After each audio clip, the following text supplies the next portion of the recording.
السلام علیکم ورحمۃ اللہ وبرکاتہ وبہ نستعین اما بعد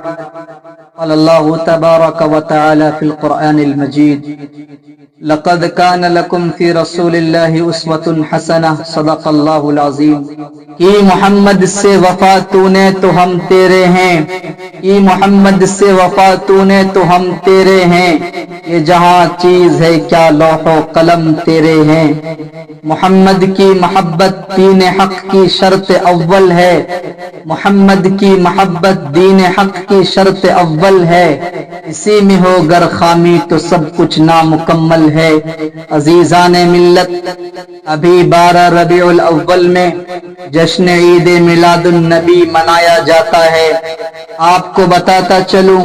یہ دن کیوں مناتے ہیں لوگ؟ مختلف طور طریقوں سے مختلف جگہوں میں مناتے ہیں، اس لیے کہ آقائے نامدار آمنہ کے لال عبداللہ کے لخت جگر، عبد المطلب کے نور نظر،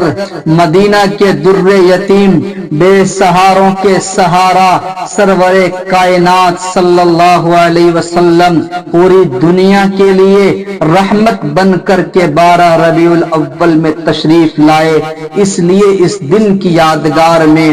لوگ جشن عید میلاد النبی مناتے ہیں۔ آپ کو بتاتا چلوں آپ علیہ الصلاۃ والسلام کی آمد کا تذکرہ کرنا، آپ علیہ الصلاۃ والسلام کے اوصاف و کمالات کا تذکرہ، آپ کے اخلاق و معاملات کا تذکرہ،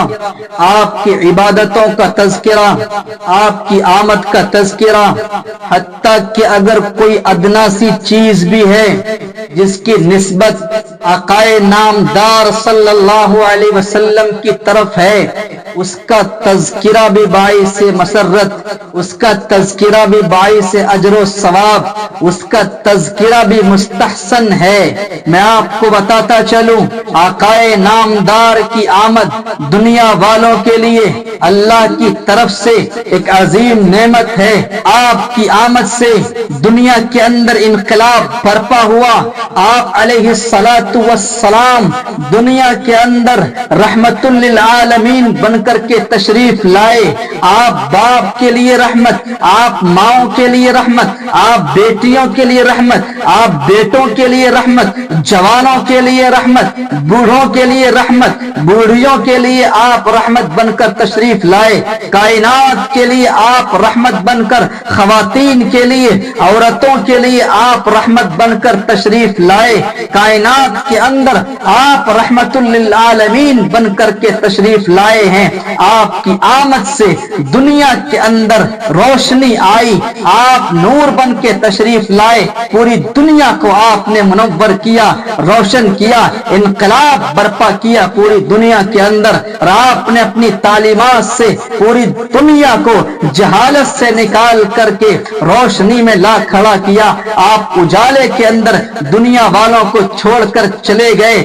میرے آقا علیہ الصلاۃ والسلام کی آمد کا تذکرہ، آپ کی آمد پر خوشی منانا یقیناً باعث اجر و ثواب ہے، لیکن یہ باعث اجر و ثواب اسی وقت ہے جب آقائے نامدار صلی اللہ علیہ وسلم کے طور طریقوں سے خوشی منائی جائے، جو آپ نے تعلیمات دی خوشی منانے کے لیے، اس تعلیمات کے مطابق اگر خوشی منائی جائے گی تو باعث اجر و ثواب ہے۔ جو صحابہ اکرام تبع تابعین ائمہ مجتہدین کا عمل رہا، اس کے مطابق اگر خوشی منائی جائے تو باعث اجر و ثواب ہے۔ اور یقیناً آقا کی بعثت کا مقصد بھی یہی ہے کہ آپ کی تعلیمات کو دنیا والے اپنائے، آپ کی تعلیمات کو رول ماڈل بنائے، نمونہ بنائے۔ لقد کان لکم فی رسول اللہ اسوۃ حسنہ، اے دنیا والو سن لو، ہمارے لیے تمہارے لیے کامیابی آقا کی زندگی میں ہے۔ اگر آقا کی زندگی کو،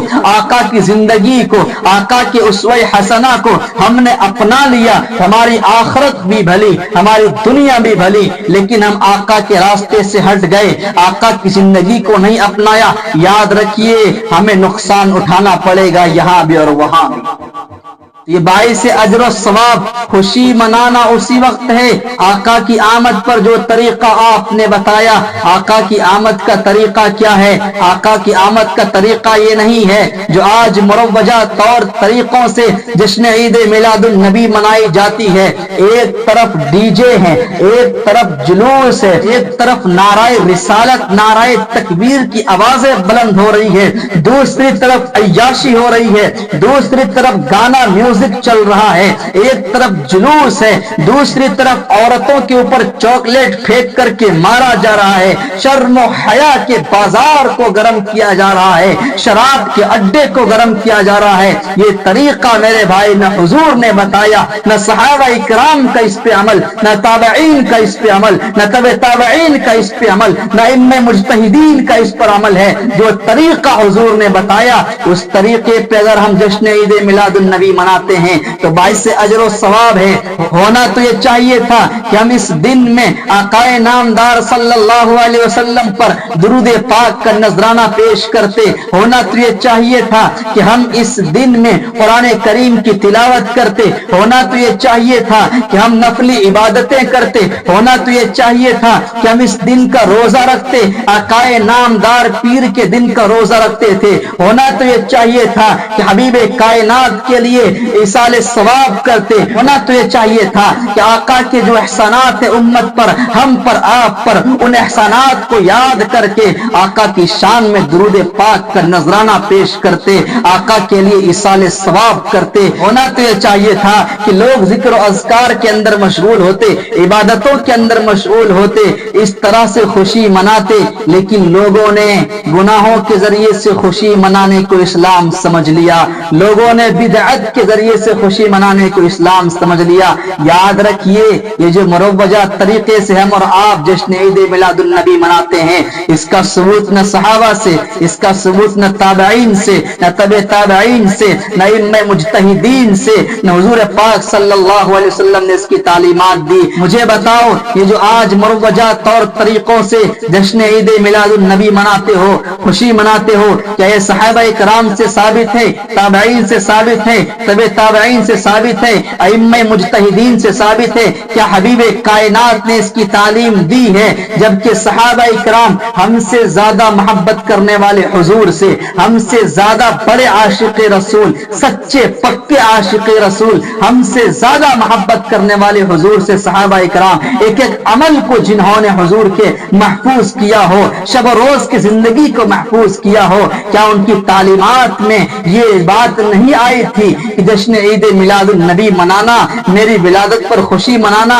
جبکہ صحابہ کرام اجر و ثواب حاصل کرنے کے بہت زیادہ دل دادا تھے، عبادتوں کے بہت زیادہ شوقین تھے، نیک کام کرنے کے بہت زیادہ خواہش مند تھے، ان سب باتوں کے باوجود صحابہ کرام نے کیا اس دن کو نہیں منایا؟ کیا اس دن کی تعلیمات صحابہ کرام کو نہیں دی گئی تھی؟ معلوم ہوا کہ صحابہ نے اس عمل کو نہیں کیا، تابعین نے اس عمل کو نہیں کیا، تبع تابعین نے اس عمل کو نہیں کیا، نہ قرآن و حدیث میں اس چیز کا ثبوت ہے، نہ رسول نے اس کی تعلیم دی ہے۔ یہ بدعت ہے، ایک نئی چیز ہے دین کے نام پر، جو اسلام کے اندر کچھ من گھڑت لوگوں نے من گھڑت باتوں کو ایجاد کر دیا، عیسائیوں کے طریقوں کو اپنا لیا اور عیسائیوں کے طور طریقوں سے خوشی منانا شروع کر دیا۔ یاد رکھیے مسلمانوں، میں آپ کو بتا دینا چاہتا ہوں، جس نبی نے پوری تعلیمات ہمارے آپ کے سامنے رکھ دیا ہو، الیوم اکملت لکم دینکم واتممت علیکم نعمتی ورضیت لکم الاسلام دینا کا مژدہ سنا دیا ہو، کیا اس نبی نے، جس نبی نے یہاں تک کہ بیت الخلاء میں جانے سے لے کے باہر نکلنے تک چپل جوتے پہننے کے آداب، کھانے پینے کے آداب، کنگھی کرنے کے آداب، سرما لگانے کے آداب، یہاں تک کہ شب و روز زندگی گزارنے کے آداب، 24 گھنٹے کے معاملات کو صحابہ کرام کے سامنے رکھ دیا ہو، یہاں تک کہ حیض و نفاس کے مسائل جو عورتوں کے لیے ہوتے ہیں شرم و حیا کے باب میں آتا ہے، آپ نے ان مسائل کو بھی بتانے میں شرم و حیا کا مظاہرہ نہیں کیا۔ تو مجھے بتاؤ کیا حضور پاک صلی اللہ علیہ وسلم نے اس چیز کی تعلیم نہیں دی؟ گویا کہ جو لوگ اس چیز کو کر رہے ہیں وہ ایک بدعت من گھڑت چیز کو ایجاد کر کے کر رہے ہیں. دین کے اندر نئی ایجاد ہے، بدعت ہے. ہر بدعت گمراہی ہے، ہر گمراہی جہنم میں لے جانے والی ہے. اس لیے میرے عزیزوں، میرے پیاروں، ہوش کے ناخون لو، رسول پاک کی سیرت پڑھو، صحابہ کی سیرت پڑھو، اسلام پر صحیح طور پر عمل کرنے کی کوشش کرو، اسلام کے مزاج کو سمجھو. صحابہ اکرام کے مزاج کو حضور سمجھتے تھے، جانتے تھے کس قدر محبت کرتے ہیں، لیکن اس کے باوجود آپ نے اس کی تعلیمات نہیں دی ہے. اس لیے کہ اسلام کے اندر صرف دو عید ہیں، دو خوشی منانے کی چیزیں ہیں، عید الفطر، عید الاضحیٰ. اس لیے میرے بھائیوں، ہم سب کو چاہیے کہ ہم ان باتوں سے گریز کریں. آقا نامدار صلی اللہ علیہ وسلم کی سیرت کو صحیح سے پڑھ کر ان پر عمل کرنے کی